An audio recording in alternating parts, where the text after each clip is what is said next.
All right, all right. So, what's your life like? While y'all was out buying GameStop, trying to gain stocks, this is where the game stopped. I was gonna say what I mean. Gain the stock. Paw God. Yes, well, for my battle rap fans, yes, I did combine Shotgun Suge and Danny Myers. You know, Danny Myers, the buyer god. I mean, Shaw, the paw god, was his policy and politics god. Yes, yes, yes. I just came up with that today. I like that. So I'm just going to do, every time I have a good point, I'm just going to yell like Danny Myers, like he yells buyer god. I'm just going to yell paw god after I have a good point. You know what I'm saying? Just to let me know, y'all. So that's how I'm doing it today. What's good, bro? How you feeling? I'm feeling good, man. Feeling good. Just taking in all the snow, just staying warm. You know what I mean? What about you? Yeah, same. I see you with the tea, so Here, because I live in Buffalo, snow's like it's rare. It's second nature for y'all, man. We got like an inch today or something like that. That's light. That's light work, And that shuts down the city down here in DC. So Yeah, like this is a politics show. Come poly with us. Make sure you subscribe to the channel, like, share, because we're definitely trying to grow. But that just remind me how politics impact everything in our life. People don't think about it like that. But one of the reasons it's not a big deal here is because, yes, we do get a lot of snow. And because we get a lot of snow, a lot of investment is in snow plows. Because if it shut down every time we got a few inches of snow here, we wouldn't do anything. Although this haven't been bad. But that goes to where the money goes in the budget, where it's allocated, that's local politics. And, that's why I try to tell people politics and policy impact every aspect of our lives. You just don't think about it like that. But just something as simple as, is the streets going to be plowed in a timely fashion? You're going to have rock salt down is a budget decision. Now, like you in the DC, Maryland area, the DMV area, it doesn't snow like that down here. It snows, it can snow, but not like here. Yeah. So the decision there is, okay, is it worth the money to invest in those plows and that salt, or would it make more sense if we get a little bit of snow just to shut the city down? For real, yeah. Now, impact all of us, Mm-hmm. That's my little spill right there. Well, speaking of DC, I know you want to get this show on the road because you want to watch your trash basketball team. My trash basketball team, the Washington Wizards. They did win a game, though. They got 4 wins, half of those against the Nets. So, hey, it's funny. The Nets are like the better version of them. All offense, no defense. You know what I mean? Yeah. I wonder is Bradley Beal going to be a Wizard by the end of the season? I would say yes, just based on the horse's mouth. He doesn't want to leave DC, doesn't want to go anywhere. He's been saying it for the last 2 years. So is he delusional? Maybe. but it seems like he wants to be like Dirk or Tim Duncan or somebody like that and just be one place his whole career and win there. So, as lunatic as it sounds, that seems to be where his heart and his mind is. So, how did you feel about them trading probably Washington Wizard team Hall of Famer anyway, and John Wall for Westbrook? Was you for that move? Did you approve? No. I did not approve of that move. I mean, it kind of took me by surprise because there was the rumors a couple weeks prior, but the GM came out and said, we're not trading him. And I was like, you know what? He's going on a limb saying they're not going to trade him. So I'm like, okay, we're going to at least see him for the first month or so of the season, right? At least let's see how he comes back. Right. But then they made the trade right before camp. And I was like, man. And I know Westbrook's been the better player, obviously, throughout their careers. But, Westbrook, how he's looked this season, aside from the other night, and maybe the last couple of nights, he's actually played pretty good. But beyond that, he's been awful. awful. Granted, is he hurt? Yeah, he probably was hurt. In Houston he had a quad injury too, but like, like, why are you even playing him if he's hurt? This is just the incompetence of the organization. I just don't get it. So my prayers right now is we get Masai Ujiri. He leaves Toronto. He's a free agent. We give him a grandfather offer, ownership stake, all that good stuff. Toronto's crazy. They let him walk. They are crazy they let him walk, but the thing is he has no contract after this season, so he controls his own destiny at this point. And his wife is also from the DMV. She's from she went to high school in Greenbelt, Maryland. So that's a fun fact for everybody listening in. And we'll see if that materializes. We'll see. He gave Toronto a championship. I know Toronto haven't been the best this season, but yeah, I would like to see him in that rebuild process. But hey, get your paper, black man. That's all I can say. Hey, if you're coming to DC, especially a man like him who has roots in the continent and wants to do stuff in the continent diplomatically, why not come to the nation's capital? You're around all these embassies, you're around all these dignitaries. You can kill two birds with one stone. You can't do that in Toronto, and Ottawa is not that close to Toronto, so you can't really do that there. So I think DC has its appeal.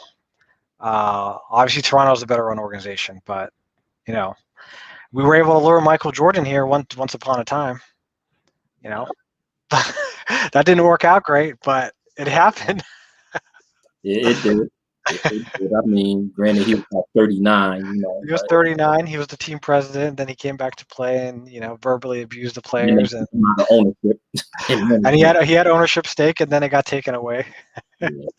He got fired. So, all right. So now that we got that out the way, there's a lot to discuss in politics, and at the end, we really going to get into two policy solutions that can help cut the racial wealth gap. And we're going to go into that deeply because I know when we talk about the wealth gap, we talk about reparations. And I'm still for that now. So don't get it twisted. These policies have nothing to do with reparations, not a replacement, but these policies that I think can help the racial wealth gap and the wealth gap overall, so let's not conflate those issues. And they are UBI, universal basic income, and baby bonds. And I think one of the reasons why maybe the baby bonds didn't get as much support in the Democratic primaries as it should have, when asked about reparations, Cory Booker would bring up the baby bonds, which I thought did a disservice to both policies, because you have those people that reparations are nothing, right, which I understand, but there's other policy issues. They automatically looking at that like, nope, I don't even want to hear about that. That's not right. Reparations. And then people that's not familiar with baby bonds, they might think that's just another word for reparations, which is not either. So I thought that was just a policy and political mistake, even though I do give Cory Booker credit, which we're going to talk about that a little bit later. Cory Booker and Ayanna Pressley credit on what they're doing now, but that's a little bit later for that discussion. There's been some major, major events that didn't happen since the last time we talked. Joe Biden have signed several executive orders. I guess that's where I want to start, and then we're going to go into GameStop and a little bit this COVID relief bill. Any of his executive orders stood out to you so far? I would say, a lot of it's been rollbacks, but I would probably say the climate one that they've done is interesting. If anybody's read the American Prospect, the Day One Agenda, they had a list of executive orders that new president could do. It could range from, $15 minimum wage for federal contractors. It could be buying electric vehicles for the federal fleet, things like that, like stuff that you can do under existing law. Also forgiving student debt. The one that he initiated, which was interesting, was the calculating. It's basically going to calculate the social cost of carbon, climate change, and that's something the government has not been doing. A lot of governments around the world have been doing that, but the U.S. government has not been doing that. So when you're thinking about doing stuff like cap and trade, or doing an infrastructure bill on with clean energy or clean building techniques and things like that, the government will actually now they'll be able to gather enough data to have a baseline of how much this is costing our economy and our competitiveness around the world. So this is something that I think is very interesting. I think I'm surprised that they actually did it within the first day or two, maybe a couple of days. And I think it's a big deal. I don't know too much about the details about the actual order itself, but I think it's a low-key underreported executive order. I think everybody's talking about the immigration ones, which are good. Everybody's talking about the ones he's done with the Affordable Care Act, which are good. Basically getting us back to 2015, but that one in particular, I think, is going to have a big impact, especially depending on if they get an infrastructure bill or climate. His climate plan is $2 trillion. How are they going to implement that? Is it going to be through budget reconciliation later in the year, or will they get bipartisan as well? I don't know, but I think it's an interesting one. What about you? Yeah, so I'm planning to do break down each one of his executive orders, separate videos, solo videos. Some of them is good, and a lot of them are just meh to me. Not necessarily bad, but Right. It's doing stuff or saying you're going to do stuff without doing anything. Without doing it. It's like, yeah, you will review this and that so then you can do it later on, basically. A lot of it is window dressing, like the executive order on private prisons. That's a lot of window dressing right there. I don't even think this executive order went as far as the Obama administration executive order on ending private prisons. Mm-hmm. The Obama era one was more in depth and more far reaching. The one Biden did was just for the DOJ, which is only about 10%. Right. So that's a little bit of window dressing. I mean, is it bad? No, it's not bad. Is it nothing? No, it's not nothing. But basically something I would expect for Biden, not surprised. The one on basically the racial equality executive order he signed. I mean, I appreciate him addressing it, but I don't really see anything in there that's going to change the situation at all. Right. The climate one's probably been the best so far. Mm-hmm. Him agreeing to stop the Keystone Pipeline. That was a good big one, yeah. And I'm actually surprised, to be honest. I didn't think. I was surprised by that one too. I was not expecting that. Yeah, I was surprised. Didn't think he would do that. I know it ruffled some feathers of some of the governors in Canada. Right. Trudeau been quiet on it for the most part, but I know. But he's not happy. Yeah. But at the same time, with Trudeau, he trying to he reminds me of Obama in a lot of ways. Right. Not the way actually a lot of it, because when he came in, he was charming, charismatic, and some of the policies itself haven't lived up to the hype. He claims to be an avid climate supporter, and he says that he want to fight climate change, but he's trying to basically split the baby with doing that and still satisfying the big oil interest in Canada. In Canada, yeah. It's like having your cake and eating it too. You see that with Democratic governors too, like Gavin Newsom in California, giving out permits for oil and gas drilling, but then, he's walking in, forests that burn down and like climate change is real. Yes, it is real, but you're given all these new oil and gas permits in the state of California. So yeah, it's the same ideology. I mean, the liberals in Canada are, you can say they're similar to the Democratic Party. The NDP is kind of like the progressive wing of the Democratic Party. But in the US, they're in one party because of the system we have, the winner-take-all system, rather than, even in Canada, it's first past the post. But at least you have multiple parties. It's a parliamentary system, so you still have to govern in some kind of coalition if you don't have the majority. So which is what the liberals have now. They're not the majority. They have to govern with a couple parties. Right. And their system is so much better than ours. Oh, so much better. It's so much better. We're going to get into that a little bit later too. How I don't like to be alarmist. I think this channel would have grown a lot more by now if I was like, I never call out names. I'm not calling out any names, but more sensational in the way that I cover stories. But to me, it's not just entertainment. It's real life. You want the entertainment. I got that battle rap talk a lot. But for this is real life. So I don't want to be an alarmist. But I think in a lot of different situations, we had an emergency point.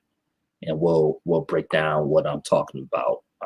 And it comes to the system as a whole, not just with Trump. This goes beyond Trump. This goes beyond MAGA storming the Capitol. It's real system problems that really, like I said, is a mercy situation right now. But we'll get into that a little bit later.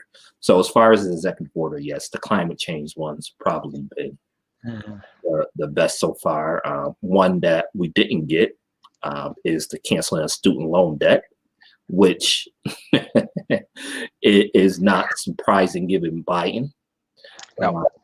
So yeah, that's they just extended the pause on payments and interest till October, basically doing what the Trump administration was doing. And the interesting thing is, I believe Betsy DeVos, of all people, was researching canceling student debt. But then one of the Trump administration lawyers said, no, you can't do it. That's illegal.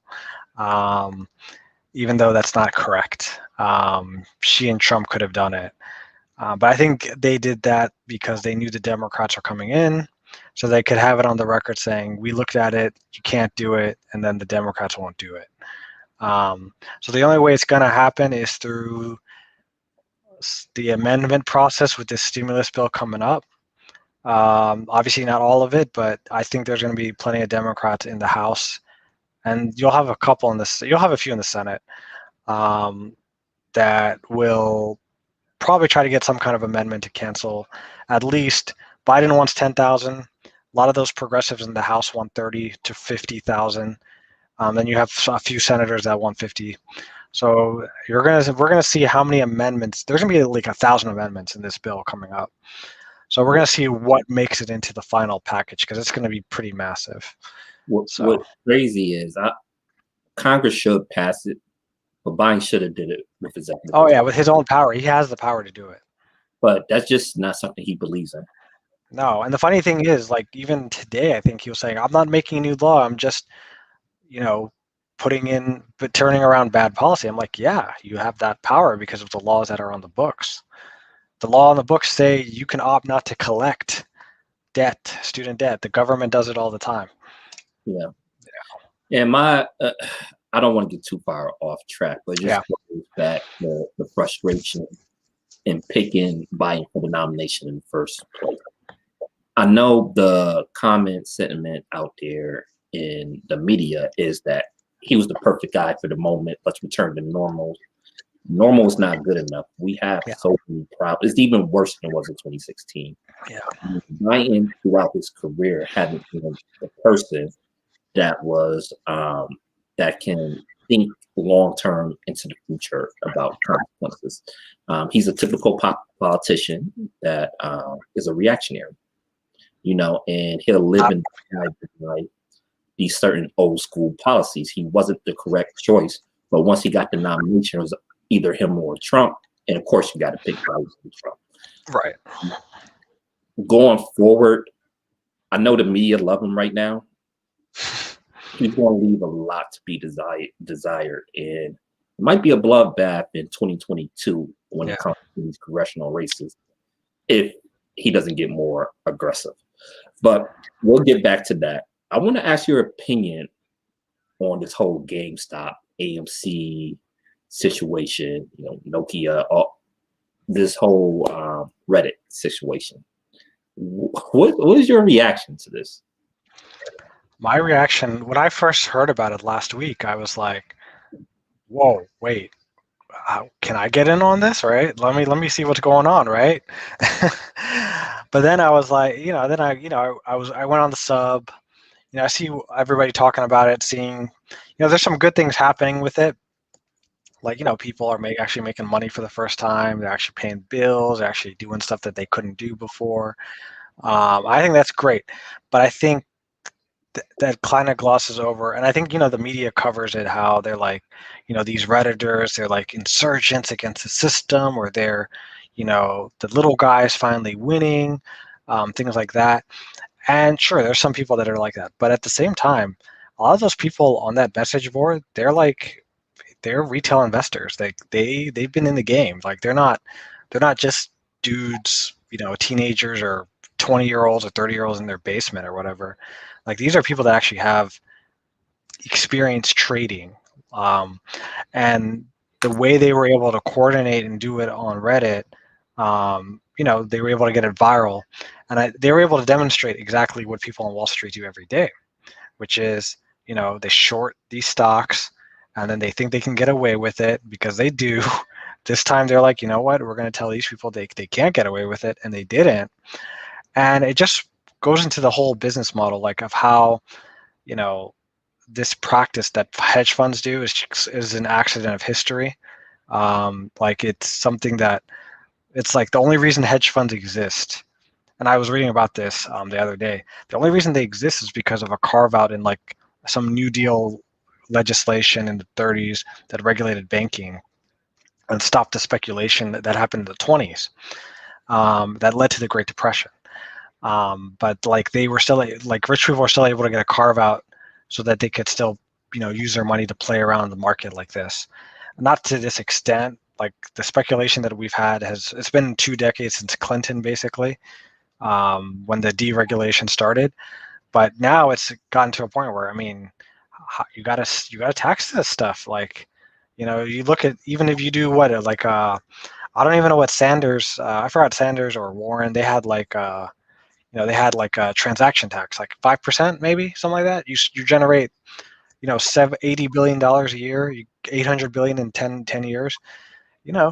That pays for, I think Sanders wanted free tuition at colleges and trade schools. Warren, she wanted free, you could use that to pay for childcare on a yearly basis. So there's useful stuff that we could do, and or reorient it, the economy, because like the financialization, these people don't create, this system doesn't create anything. It's just a casino. It's just gambling. But and also the people that are that manipulate the market like this, this used to be illegal. Like in the Reagan era, before the Reagan era, it was illegal to do this, right?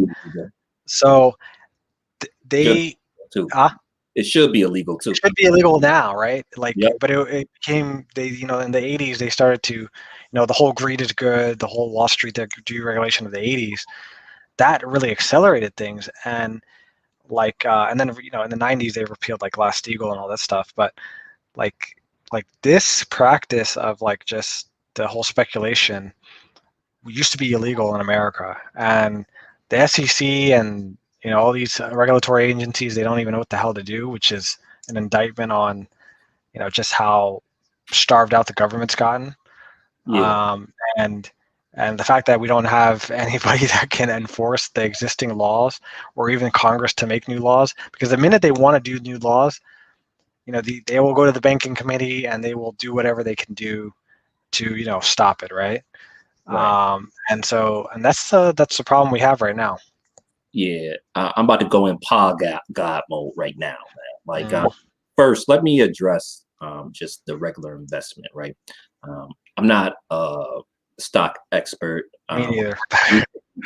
I did recently get into stocks within the past year, so I do look. I know a little bit about it. I'm not going pose on here like I'm an expert, but one of the things that I always go by, not just with stocks, just with any investment, by the time the general public hears about it, usually the run is over. So by the time I heard about what was going on with GameStop and AMC, I was like, oh no, if everybody know about it, it's not going to last long. So I'm not going to invest in it. That's the rule of thumb. Just like when people do the multi-level marketing stuff. Yeah. I remember it was just one company back in the day, like it was like a organic coffee company. Everybody in the hood here was doing it, right? And it was like, yo, this is the way to gain health, wealth, and blah, blah, blah. And I'll always tell them, I'm not really into multi-level marketing anyway, but I will always tell them, like, if we all know about it, if you know about it, why do you think it's going to blow? When those type of stuff, you have to get in the ground level in order to really make money. Once everybody know about it, it's harder to make a profit. Not impossible, but it's harder. So once it started getting on news, like, oh no, I'm not going to do this. I'm not going to invest in it, because I knew the people in power was going to do something to dilute what was happening anyway. And beyond that, just long term, I don't know if GameStop is a viable company long term anyway. Because I really don't know too many people that actually physically go in stores anymore. So unless I'm mistaken, I think that's still what GameStop is really about, is actually physically going there instead of just going online. Maybe they could transfer that or do a different model. So I don't have, with working full time, having a family, I don't have time to do day trading. So that's for the long term. So I was like, oh yeah, this is not going to last long term. I would actually invest in something like AMC, a movie theater, to buy low, but not like right now when everybody doing it. But once right. But like when things reopen, those stocks will go up. They will go back up because people will start going back to the movies. Right. It just has to be the right price for me to buy. But I think long term that could be a decent investment, dependent. So, but like that's the way I was looking at it, and I was just hoping. I was like, man, I hope people's not putting too much money into this, hoping that they're gonna make a ton of money and end up losing it all. Well, the other thing people were putting their money on was Dogcoin, the meme coin. Right after that was going on, my brother was doing that last Friday. That was going crazy. I mean, it's still going up and all that stuff. So, crypto, that's another place where you'll see the next crazy thing. I know Bitcoin is another thing, but the time to get into Bitcoin was 5, 6, 7 years ago. Right. If you're going to do crypto, I wouldn't recommend Bitcoin. No. There's other cryptos, if you into that, that have better value than Bitcoin. Right. Exactly. But anyway, that's one thing. That's one aspect of it. But the other part is these apps like Robinhood. It wasn't just Robinhood, because Stash did the thing. Yeah. Yep. And a few other ones did something similar. It should have been illegal. How do you stop trading on a stock? What Robinhood did was ridiculous. Right. They allowed you to sell it, but you couldn't buy it. It went against their own mission statement. I mean, they should. I'm glad that the class action lawsuit is going out, and they should win, in my opinion. Like, that never happened before. Nope. That never happened before, and it's all because this hedge fund did a risky bet. Right. And they was upset because people looked at it and figured out the game. What they saying is not meant for you to figure out. It's not meant for you to figure out. Yep. No, we gonna get things back in order. And you're seeing today that GameStop stock fell dramatically. which, you know, even if they didn't do that, I think eventually that was going to drop. Yeah, it was going to happen. Yeah, people were going to sell off. Right, because at some point, like, you know, the company have to physically make money. It's good for your shares and maybe you can reinvest, but at some point the company's gonna have to perform. And I just don't know how well GameStop will be able to perform going forward. And of course, you know, COVID was devastating to it anyway. Beyond that, I'm more concerned with what Robinhood and these apps did, and that's why you see, like, you know, I think people from the left and the right both kind of say like, nah, this is too much. You know, Yeah. like it's rare that you have the left and right both come together and be like, nah, yeah, y'all went too far. Yeah, exactly. Yeah. Yeah. So only the elites agreed with shutting down the stocks. It is crazy. It's crazy because basically what they did what the hedge fund did. They betted against it and they figured out a way to manipulate it. They manipulated. They made people were making money. I mean, that's how it happens every day on Wall Street, every single day. Right, and they wonder why people don't trust the system, and you just give it more credence to people say the whole system is set up and rigged. You're just giving more credence to that. Yeah, that there's just a cabal of people that just are that they're in the club. If you ain't in it, then screw you. Like, you know, that's basically how it is. Word, Paul God. So, the COVID relief bill. So we hearing a ton of different reports coming out. I always say where there's smoke, there's fire. That like that old saying goes. So we've been going on a roller coaster ride. First, you know, you was hearing that we could go back to the Senate races in Georgia. Right. With Biden saying that, okay, if we get the Senate, $2,000 checks is going out. Then we hear, well, after they win the election, well, you know, the 600 was part of the was part of 2000. It was part of the 2000. Yeah, it was a down payment. 1,400, and then we hear that Biden is willing to even go lower than that, negotiating against himself, which is mind-boggling. But that's one part of it. And then he comes out with his COVID relief bill, which would give relief to state and local governments, direct checks, extend unemployment benefits. So there's some good stuff in it, and the cost was 1.9 trillion, which in all actuality is not even enough, if you want to be honest. So the Republicans say, oh, you know, it should be more targeted, and theirs is about 600 billion. And he had the Republicans come to the White House yesterday, and I was like, and when Susan Collins said it was a great meeting, I was like, I don't like the sound of that. Yeah. But, well, I didn't want to jump to conclusion because it seemed like the Biden administration might have been playing a little bit of hardball too, because they sent Kamala Harris to West Virginia and to Arizona, and her going to Westbrook. They did send her, excuse me. She did interviews. Yeah.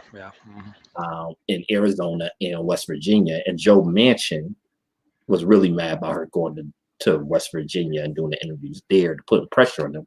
And you saw the West Virginia Republican governor come out and support the Biden administration about direct checks. Right. So put a lot of pressure on him, and they try and put some of their pressure on Sinema in Arizona. So I was like, okay, that's kind of conflicting, but I'm like, okay, let's see how this play out. And then we hear today that Biden is willing to come down from that 1.9 trillion, which is already not enough. And right. Not just Biden, some other Democrats are too, but then you have other Democrats say, no, we shouldn't negotiate at all. Yeah. So what's your opinion on all this? All the news that's been coming out over the last couple of weeks on this Yeah, it's hard to say. I mean, I think I also saw a report earlier that the Senate Dems, they had their lunch today and Biden was with them, and he said, yeah, he basically, it's kind of funny. He was basically saying like, yeah, those fools that were with me last night, their package is too small. I was like, so I'm like, so maybe for him, meeting with them was all theater, and I think it is. I think he wants his package to go through. There are people in the White House that are talking about means testing these checks even more, which which hopefully there will be overruled by other economists that are there, because I don't think that's a unified position. And then there's also a report saying he's not budging on the checks.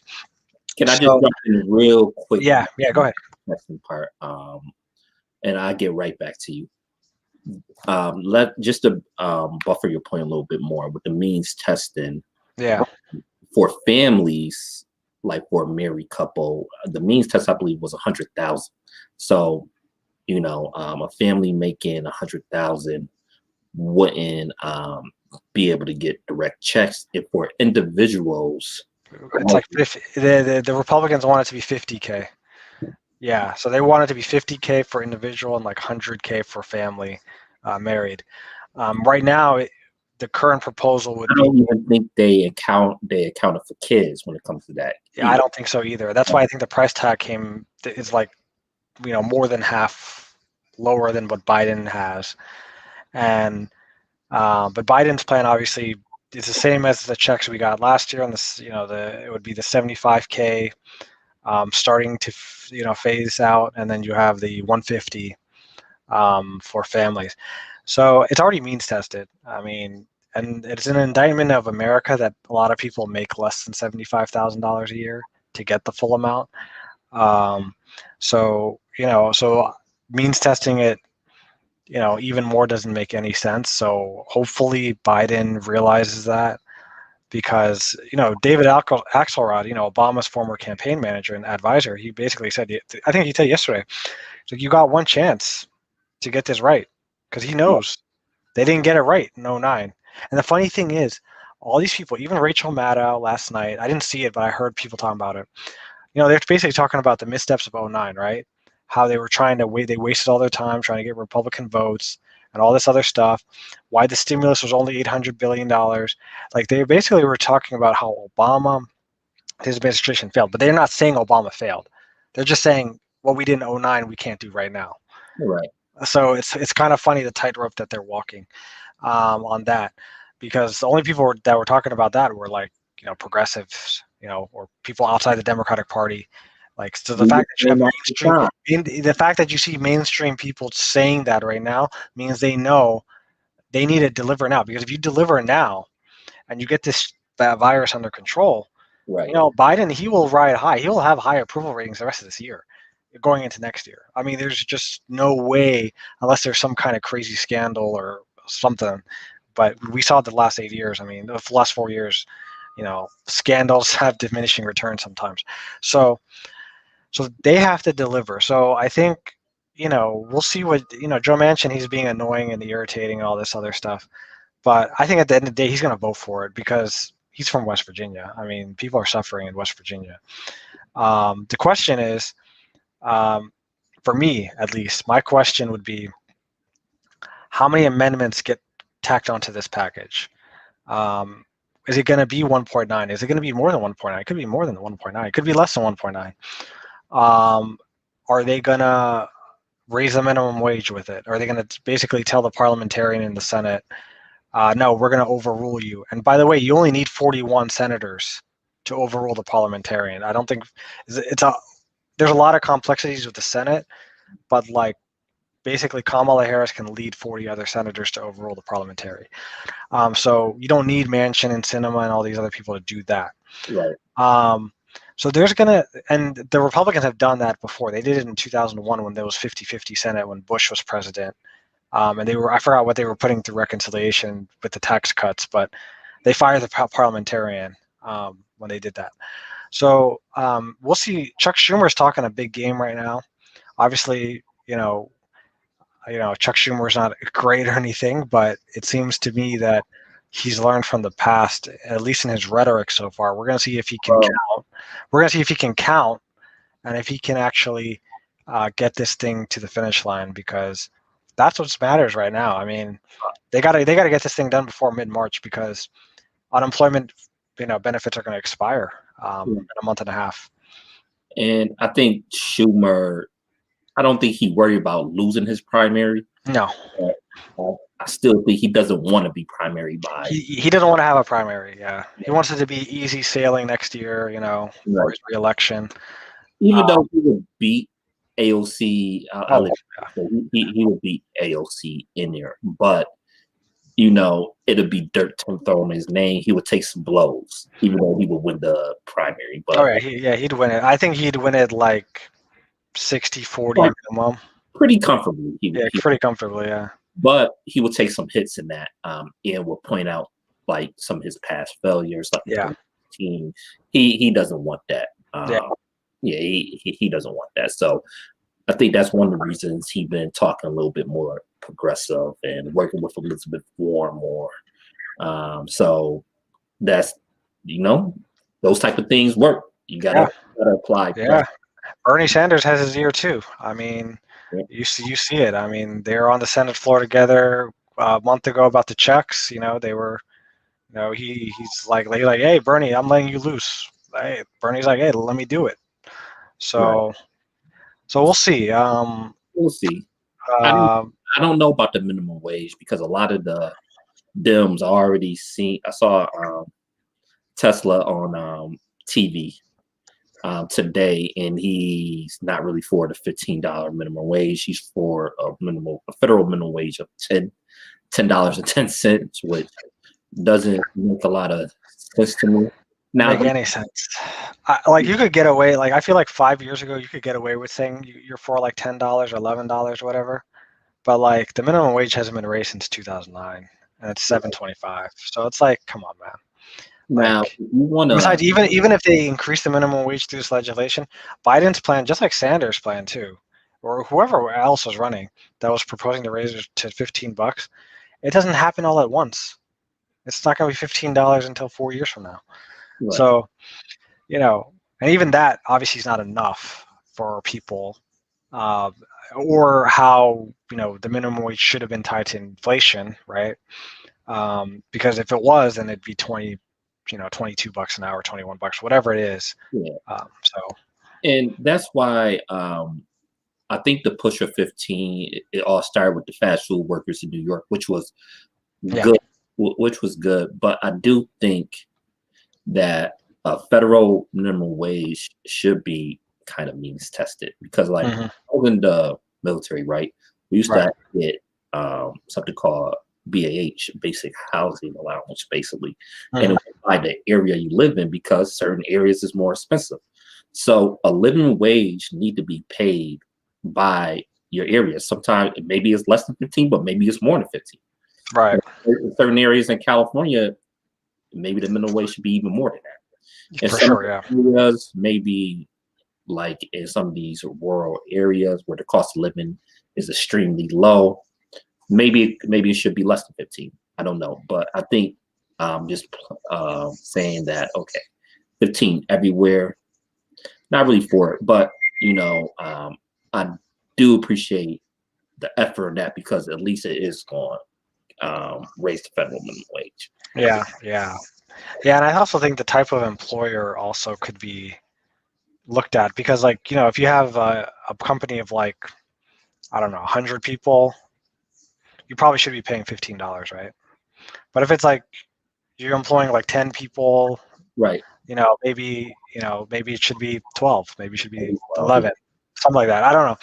I mean, it's a good open, I think, discussion and debate to have, because I think in America, it's definitely not one size fits all. Right. For sure. And also the good thing is most states have already increased the minimum wage. Most states, I don't know how many, but most states have increased it to obviously more than $7.25. A lot of states are at $9, $10, $11 an hour. So I think that's a good debate that should be had.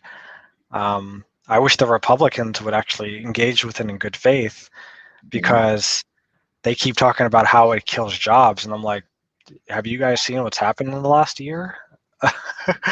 I mean, people lost their jobs not because of the minimum wage; they lost it because of a virus. And a lot of those people, they were making more than $15 an hour. So, That's a good a libertarian lie, you know. and that's a libertarian perfect segue to our next combo. Yeah. UBI. Yeah. We're gonna talk about UBI and baby bonds. Just one more thing on the COVID relief bill. We really need to pay attention on the upcoming housing crisis, because once that eviction moratorium is up, I mean, I don't even know what's going to happen with that. It could be mass evictions and people looking for housing like we never seen before. We already have a housing problem in this country. Right. It is right now with affordable housing. So once this eviction moratorium is up, that's incoming disaster. Yeah. It really is. So that's something to keep an eye on. And we need to be thinking about policies right now to help with that. I know we're talking about direct payments, but yeah, we might already need to be talking about a fund to help stop that happening. Yeah. I feel like landlords are going to get bailed out at some point. That's what I think is going to happen. I think landlords will get bailed out, but the problem is, will they get bailed out and kick people out of their homes? Right. That's the thing, because I can definitely see, because landlords are a very powerful lobby group. Right. Property owners, Right. real estate titans. And it's another problem too, because you do have landlords like my mother used to be a landlord, right? But she don't have a lot of money at all. Right, yeah, she's not one of those like the big wigs. Right. So those people, like at least in my area, right, in Buffalo, we have a lot of double houses, right? So you could buy a house and you could just live downstairs. You can rent out the upstairs, or live upstairs and rent out the downstairs. So you're not like a big wig, but you know that written out. You can make good money. Right, and that help you pay the mortgage, right? You know, so I really feel for those type of people, those because the banks is going to be on them with paying the mortgage. Of course. And you know, and a lot of these landlords is dependent on that rent money to actually make that mortgage payment. So even if they don't, you know, foreclose on the property, you late with that bill, that hits your credit. You know, and so there's a lot of, it could be a snowball effect. There's a lot of implications that a lot of times we don't think about. But yeah, and like we was talking about, the actual tenants as well that lost their jobs through no fault of their own. They lost their jobs due to COVID because their company went under. Right. Or, you know, that's why this COVID package, we need to get it right. And what we've been doing in 2020 wasn't worth it. That's why Trump had to get out of here. Yeah. The COVID, like the actual health part was terrible, and the economic relief part was also terrible. Right. So they had to get out here. But you did segue into, you mentioned libertarianism. So UBI, right? And it's funny because you wouldn't think UBI is a libertarian policy, because it's actually the government giving money to individuals. Like, what? That's not libertarian. But the caveat, it depends on how you do it. And there's a bunch of different ways you can do a UBI. And UBI, once again, is a universal basic income, where the government will pay money per month. The common proposal, Andrew Yang was saying $1,000 a month. So that's really in the psyches of people, but it doesn't have to be that. It could be many different versions. But with one of the things we have to be careful with when it comes to UBI is the libertarian way of doing it, where yes, you'll give checks, but you'll get rid of all social safety nets. So that's the way to do it. You can pay for it by getting rid of quote unquote welfare, all welfare programs, or social safety net programs. Stuff like SNAP, But and the argument is, okay, yes, even millionaires and even billionaires would get the $1,000 per month, but it still would help poor individuals because they wouldn't have to keep doing the paperwork, and they don't have to worry about if they take a job and make $1 more, they lose their benefits. Yeah, exactly. Yeah. Well, that's the argument. I say that there's a better way to do it overall. What's your feelings on UBI? So, yeah, I think I have similar feelings that you do. I don't think it's something that you can got the safety net. I think you have to use it to build on top of what's there, because, you know, like say if you wanted to give everybody $1,000 a month, it's good money, but it's not gonna, put a roof over your head in most places. It's not. It will pay for food. It will pay for, it could pay for car repairs. It could pay for things like that. And it also could be used to save, and so you can have a cushion so that you do not have to be at the brink, right? You don't have to be paycheck to paycheck. If you're working an hourly job, you could actually take some time off and not fear losing money, right? Because you're going to be like, okay, I have money already. I have more liberty. I have more freedom to do what I want to do. How you go about financing it, it's a big open question. You could do what we do with Social Security. You could finance it that way. But you'd have to probably have increased taxes, and you'd also have to tax everybody because Social Security, we have to remember, once you make your first $130,000, after the $130,000, you don't get taxed on it, which is crazy, which has to be fixed as soon as possible, because the whole Social Security is going broke myth. No, it's because we're not taxing people. Let me jump in real quick. Absolutely, we need to change that immediately.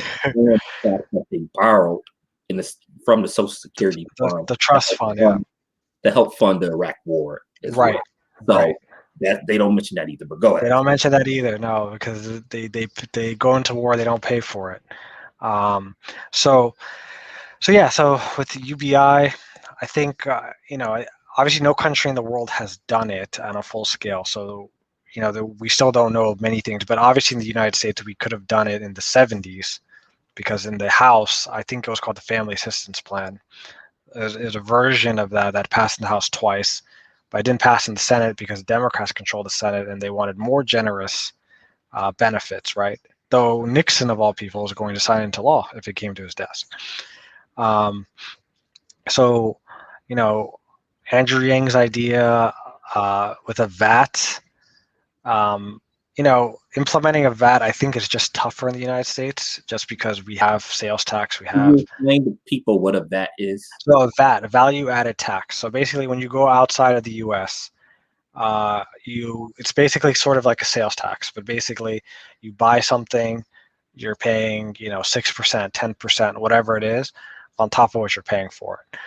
So many countries around the world have that. It's in addition to perhaps maybe some local sales tax, but or some other countries around the world use a VAT, value-added tax, on luxury items, on specialty items, on some kind of imports as well. It's complicated depending on the country you go to. But the U.S., we don't have that. We just have sales taxes in most states, and some states don't have sales tax. Shout out to Delaware, some other places, Florida. So it would be a big sea change for places like that, right? Because you'd have to pay on top of that. But Andrew Yang, his VAT was more so, I think his policy design was more so not taxing everyday items.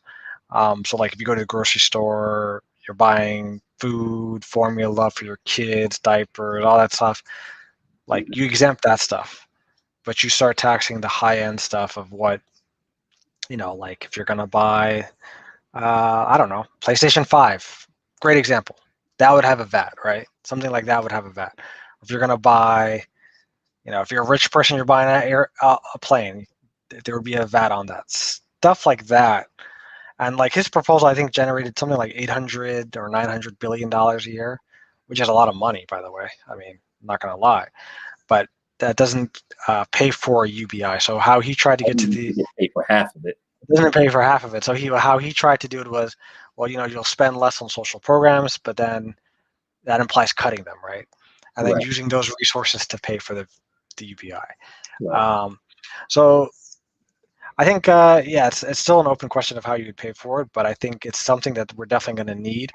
And I think we're seeing a trial run of it a little bit, just with the unemployment insurance expansion that we've seen in the last 12 months. We saw the $600 a week for 4 months back in the spring and the summer. And so basically, you're basically giving people who are unemployed $2,400 a month, which for a lot of people who are working low wage jobs, that's a lot of money. And unfortunately, due to the whole unemployment system being so antiquated in the United States, the federal part was the one that was getting to people faster than the state part, because a lot of state systems are so far behind. So yeah, I think you see a little trial run of UBI right now. You got like 20 something people, so it's 20 something million people unemployed that are receiving unemployment benefits. Obviously, there's a lot more people that are not in the system, that are not receiving anything, which is why the stimulus checks are so important. But you see like glimmers of that, I think, starting to open, and I think it's just going to get more and more popular as the years go by. As jobs don't come back and people are struggling to find work and struggling to find meaning, because at least with the UBI, you could have that as a base and you could still do other stuff. I'm thinking of freelance artists, I'm thinking of journalists, I'm thinking of musicians, I'm thinking of people like that have been killed in this pandemic. Just absolutely killed. If you're in a band, or you're a performer, rapper, battle rap, whatever, and you were making money just doing shows, you're not able to do shows, and you're just getting killed right now. So Right. And a few things I want to touch on. Back to how you pay for it. Just to add, it wasn't just the value added tax with Yang. That was the main portion of it, but yeah, he also, well, not just him, but studies showed that GDP would grow with UBI. So you get tax revenue to help pay for it. Also, you could also, if it's universal, you could also tax back the UBI from high income earners. right. So that's another way that people would pay for it. I think people should also check out, I think the Roosevelt Institute, they put out a study about UBI. It was a really good study. It was a few years ago. I think it was 2015, 2014, something like that. Yeah. I think that study, I remember reading it a few years ago in grad school, and that was a study I was like, wow, yeah, we should do this. I don't even care if you have to deficit spend to do it, you should do it. Yep. And because they was thinking that the GDP will go about 12%. That's some of the studies would say, and that would generate money. Therefore, the federal government will have more money to collect with taxes. Also, Yang wanted to do a tax on automation, because his reason for UBI was mainly because of automation, and how automation by 2030 could replace anywhere from 20 to 30% of jobs. So Right. that was his whole thesis of why UBI was needed in the first place. It went against less of what we was talking about. He was mainly talking about automation. But again, I think there's better ways to do it than the way he proposed. And one other thing, I want to address some of the questions that will come up, because people will say, okay, you're giving people $1,000 a month when they just quit their jobs. You're giving people money. $1,000 a month is not enough for most people to survive. No, it's not. $1,000 a month, that's still below the poverty line. Exactly. That's below the poverty line. Yeah. So for the vast majority of people, they wouldn't be able to quit their jobs just with a UBI. Trial runs of UBI have went on to a bunch of different places actually. They had a trial run a while back in Canada in a spot, not the whole country, but in a spot of Canada. And when they did the UBI, less than 1% of people quit their job. Right. So, like, that's usually not what's going to happen. What it can do, if you unsatisfied with your job, it'll give you a little bit of a buffer to look for a better opportunity, which is a positive. So it'll give you a little bit more power to negotiate a better salary. So it would do that. And It gives more power to worker. Yeah. right. And for people that's working, like I'm about to have a kid any moment now. Well, I say any moment, any day now, you know. So congrats. Right. Thank you. So for people that have kids that paying for childcare, we don't. Yeah. That's expensive. That can help to go towards that if we don't pass, like federal child care act where we pay for that anyway. If we don't do that, UBI can help with that. It can help with so many different aspects of life, and it is gaining steam. It's gaining momentum. I actually wish that instead of the $2,000 checks that the Democrats was proposing, even I wish they would have just proposed the UBI instead. Even if it was less than $1,000 a month, even if it was like $500 a month, over the course of the end of the year, that ended up being more money. Right. And you know you can depend on that money every month, even if it's just like $500 instead of getting a one-time $1,400 check, Right. or $2,000 check. I think this was an opportunity to actually push for a UBI, and too bad more Dems wasn't. They weren't on board. Yeah. And you really only see, as far as a Democrat, Yang on board with or really pushing the UBI. I know Kamala had her when she was in the Senate, she had her lift proposal. Yeah. Which it was kind of like a UBI, but it was more like an earned income tax. Income tax, because you'd only get it at tax season. Right. Which it is a decent proposal. I would have supported. I would have voted for it if I was in the Senate. But a UBI is a little bit better, and I think it is really needed from job loss and just everything that's been happening. And I'm happy that's getting proposal. Like in the New York City mayor race, I think all the candidates support some type of UBI, even though on the city level is really limited on how much you can do. Yeah, it's very limited.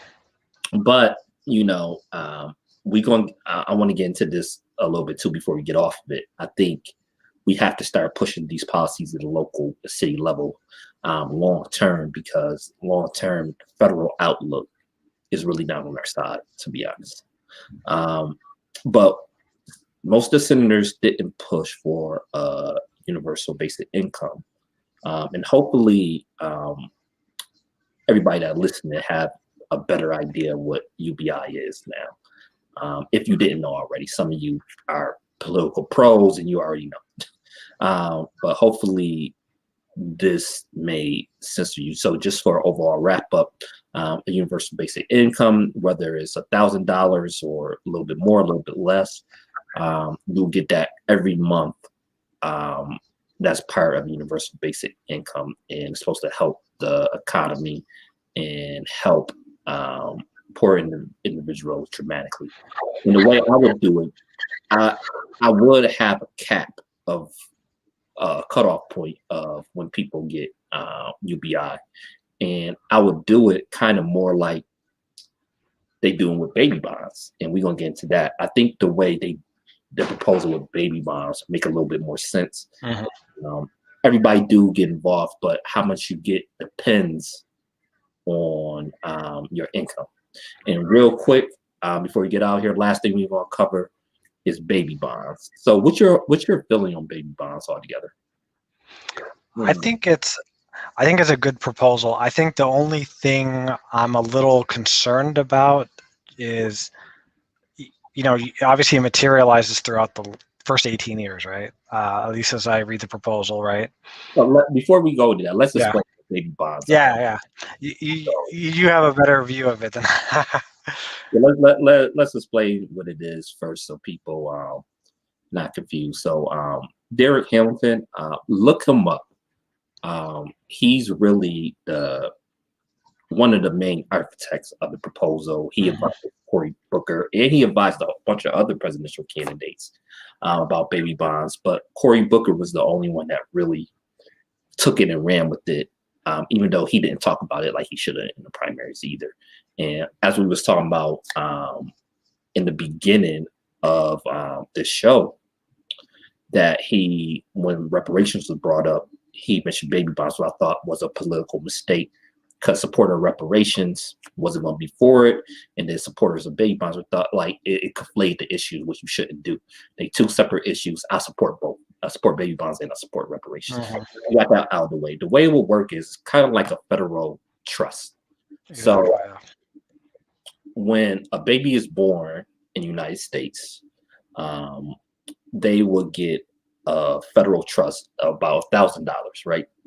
And it guaranteed to, depending on the income, family income, they would keep up with inflation, try to grow the trust up to 2% per year, by like 2% a year. So the proposal, depending on your family income, the poorest families will get at age 18. If you come from the poorest families in the United States, once you 18, you can get up to $50,000 from that trust from when you was a baby. Now, if you come from the richest family, you'll still get something, but it'll be like $500. So and it could be anywhere from 500 to 50,000, but it averages out. The average child at age 18 will get 25,000. That's the way it works. And the reason why this is a good proposal and help shrink the wealth inequality gap with everybody, but especially the racial economic wealth gap, is because more quote unquote, I hate using the term minorities, but minorities and especially Black families overall don't have a net worth. Don't have the net worth. The average, if you look it up, the Federal Reserve say that the average net worth for white families is about 170,000. For Black families, about 17,000. And in other areas, is even less than that. It's in like Boston was like $8. So, the reason why this would shrink the racial gap, because more Black families fall in that end. So upon 18, they receive more money. And what it would do, like if you're receiving anywhere from 25 to 60,000, it could help with the down payment on the house. Hell, in certain areas, you can buy a house for that. So it can help pay for school, but hopefully by then we'll have tuition-free college. Right, exactly. But even if you have tuition-free college, if you live in a dorm, you still have to take out loans. Right. It can help pay for school. It can help start businesses, and that's one of the main thing. And I love the new generation is so much more business-minded, I feel like, than we were growing up. There's a lot of young Black people wanting to start businesses, but we run into just don't have the money. Yeah, we don't have the money. The banks discriminate against us. Exactly. That is known. And wealth create wealth. If we don't have the money, how can we get it? And it is such a problem, because just certain stuff like getting into schools, wealthy children go to wealthier schools where they can pay for SAT prep classes.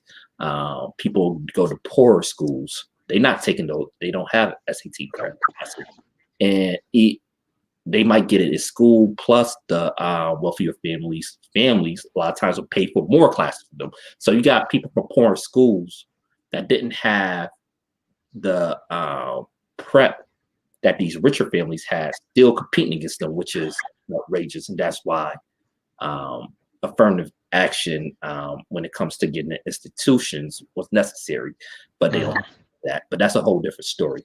But bottom line is, it will help ease. So you getting that money, you can do whatever you want with that. You can buy the house, you can start a business with that. You can pool together with a few people and you can start a business. That would help dramatically with the wealth inequality. And I would like to see it. The only thing in this proposal, I would like to see, okay, you can get it all at once, or you can get it like Social Security payments. I will add that part too. So, yeah, that's my only reservation about it is, obviously it happens over the course of life, but like you never know who's going to be in power, right? And they will try to cut it. You'll have the Republicans do whatever they do. So that's my only qualm about it, which is why, like you said, if you get it all at once, or if you're getting it on an annual basis, I don't know how it would work, but that would be the main thing I'm a little paused about. But as far as the idea itself, I support it. I mean, I think Cory Booker, he made it the centerpiece of his campaign, and unfortunately, it didn't take off like universal basic income did, perhaps, or some other ideas. But he should have talked about, like Yang talked about, UBI. Yeah, he wasn't talking about it at every turn like Yang was. Yeah. And I think that was a big mistake. I think that's why he didn't take off in Iowa and all these other places. So yeah, one thing too. Cory Booker in the Senate did go to the Biden administration, asked them to pass it, and Ayanna Pressley introduced in the House. So shout out to both of them. And I do want to say this, like, I'm not the biggest Cory Booker fan in the world either. His big interest, he did some stuff too that I was against. But we got to give credit where credit is due. This and the Justice for Black Farmers bill. Oh yeah, that's excellent. Is enough for me to say that he should be in the Senate. And he also, in New Jersey, Governor Murphy actually pushed for baby bonds in the state budget. I do remember that. Yeah. That's Cory Booker influence. So we have to give support where support due. And I think I'm going to have to I'm not going, direct shot at any one platform. I'm talking in general. I feel like a lot of progressives, because they don't like Cory Booker because of his corporate interests, which I understand. You gotta give credit where credit is due. Like exactly. Bernie Sanders would have pushed the same policy, people would be all over the place. Like, this is a great idea. But because I think some of these people personally don't like Cory Booker, and also baby bonds, even though it's for everybody, it really focused on the racial wealth inequality. I feel like a lot of progressive commentators don't talk about it for those two specific reasons. Those are the only reasons I can think of. Yeah, I agree with that assessment. I think that's pretty accurate about why I think that, and you see it on Twitter, you see it on YouTube, you see it everywhere, which is unfortunate because people are looking at things purely in vacuum terms, black and white. There's no gray, which is not how you should see things at all, I think. Right. So, what do you think the chances of it actually being put in the package, though? I don't know. I think he's going to try to get it into the COVID package. I think he will try to do it in reconciliation. But I don't know I think it's like $60 billion a year. So it's 600 something over 10 years. So that's why I'm saying, like, I think baby bumps. How they do it. For the Derek Hamilton proposal was about $100 billion a year. Then there was another one I heard, $82 billion a year. Oh, okay. Yeah. Well, yeah. Either way, it'd be under $1 trillion. over 10 years, Yeah. or just around there. Mhm. But yeah, I don't know if they'll be able to get it in there. But I think they will try.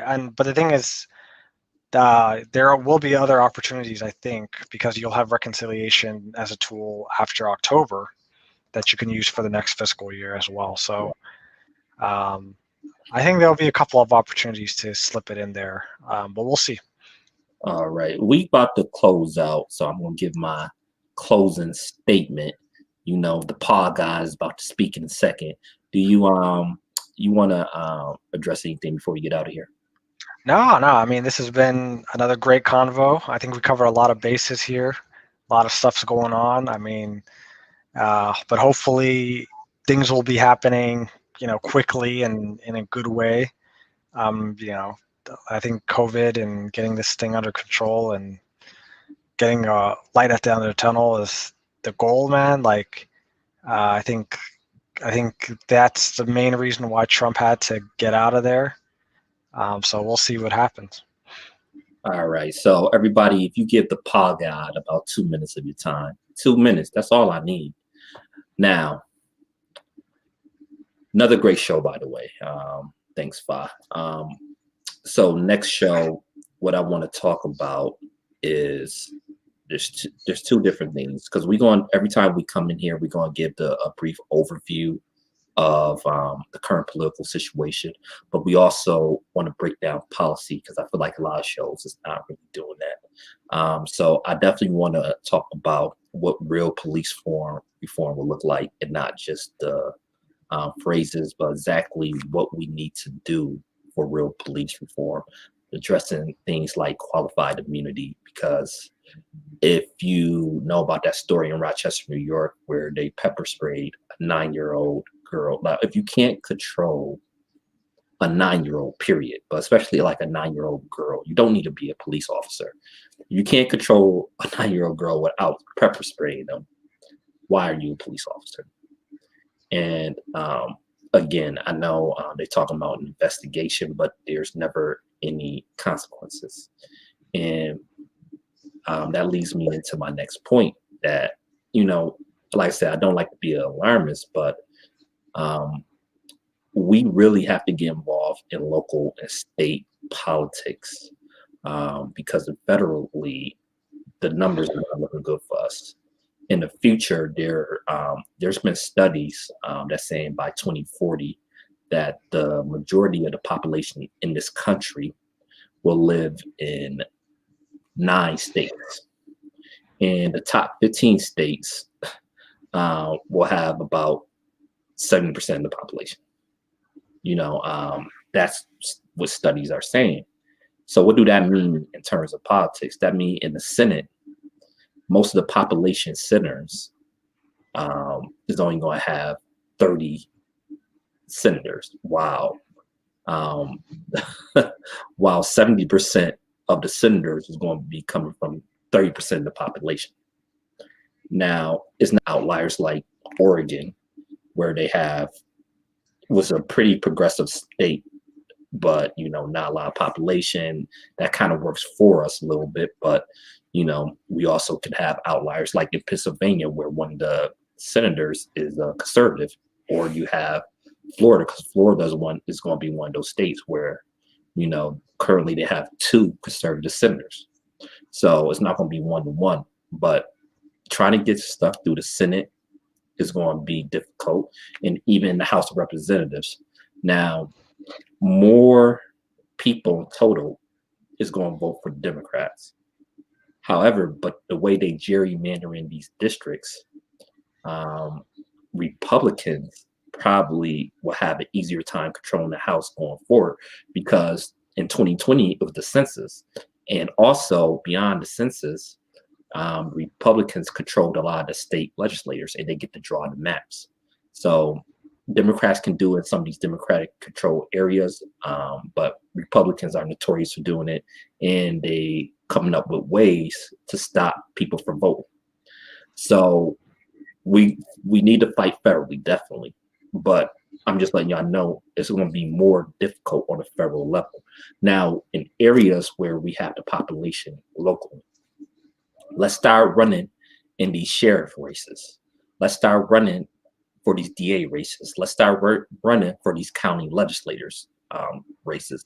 Let's start running for the state senate races, because you can do a lot of different things. It's not going to be at the scale of the federal government, but you can do it a little bit. You can propose a local UBI. Yes, it's going to be more limited, but you can do it. They're doing that in New York City right now, right, with Yang influence. You can propose something like reparations in Asheville, North Carolina, which they did. That's in a local area. You can do that. Get involved. I know it's not as sexy as the federal government. Pay attention federally, but pay attention locally too. In my area right now, 2 activists are running in different races. We have an activist that running for sheriff, and in our area, the county holding center been a mess. People have died. It just in deplorable conditions, and it need to be changed. And a lot of times, most of the time, it impact people my skin color, fast skin color. So get involved in that. We have another activist that's running for a county legislator seat, and very important positions about how money. He said he's so excited he had to join me too, my cat. But it's very important because they decide where money's allocated in the county, state, Senate, state Congress, or state assembly. Very important. You can do a lot of different things, and a lot of policies we want, we're gonna have to do locally and through the state. So I know that might have been more than 2 minutes. Yeah, like I lied, Charlie Clips. Pog guy. Speaking, but thanks for y'all for tuning in. Somebody thanked us for the info. Thank you for tuning in. If you enjoyed the information, enjoy what we're talking about, please share, because we're definitely trying to grow the channel. I don't mean to be braggadocious, but I don't think a lot of platforms do it like we do it, and no shots to them. Everybody got their role. But I think this type of information me and the brother Fa brings is important. So please share, and especially if you like battle rap too, because I do battle rap a lot too. But Fa God, I mean Shaw signing off. All right, man. All right, everybody. Peace.